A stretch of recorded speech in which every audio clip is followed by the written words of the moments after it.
কলই শাক রান্না করব। এই যে আপুরা ভাইয়ারা কোটা বাছা করে নিছি, রসুন কুচি, শুকনা মরিচ, তারপর কিছু আদা কুচি, কাঁচামরিচ, পেঁয়াজ। তেল গরম হয়ে গিয়েছে।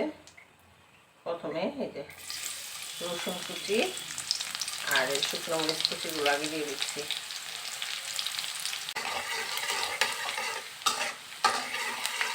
রসুন কুচি লাল লাল হয়ে গিয়েছে। এখন দিয়ে দিচ্ছি কিছু আদা কুচি, দিয়ে দিচ্ছি পেঁয়াজ কুচি আর এই যে শুকনো মরিচ। ভালো করে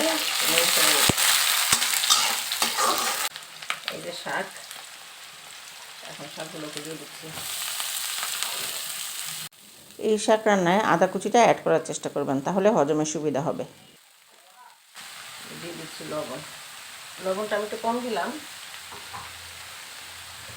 চেক করে লাগলে আবার দিব।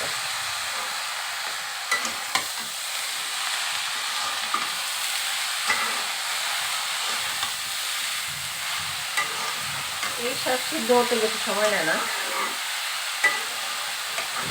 কতগুলো শাক মনে হচ্ছিল না, একেবারে অল্প হয়ে যাবে। দেখেন আপুরা ভাইয়ারা, এই শাকটা ঢেকে রান্না করা যাবে না। আপুরা ভাইয়ারা, ঢেকে রান্না করলে কিন্তু শাকের কালারটা একেবারে নষ্ট হয়ে যাবে।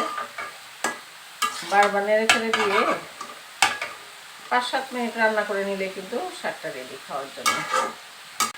ঘ্রাণে পেট ভরে যাচ্ছে আপুরা ভাইয়ারা, এত মানে প্রিয় এই শাকটা। আমাদের ফ্যামিলির সবাই ভাতের চেয়ে বেশি এই শাকটা খায়, খুব পছন্দ করি সবাই, ছোট থেকে বড়। আমার ছেলে মেয়ে, আমার বর, আমি খুব পছন্দ করি। শাকটা কিন্তু ভাজি হয়ে গিয়েছে, দেখুন আপুরা ভাইয়েরা, এই যে পানি একটুও নেই, তার মানে শাকটা রান্না কমপ্লিট। আর এই শাকটা কিন্তু কড়াইতে রাখা যাবে না, তাহলে কালার নষ্ট হয়ে যাবে। আমি বাটিতে বেড়ে নেব, বাটিতে বেড়ে নিচ্ছি যাতে শাকের কালারটা সুন্দর থাকে।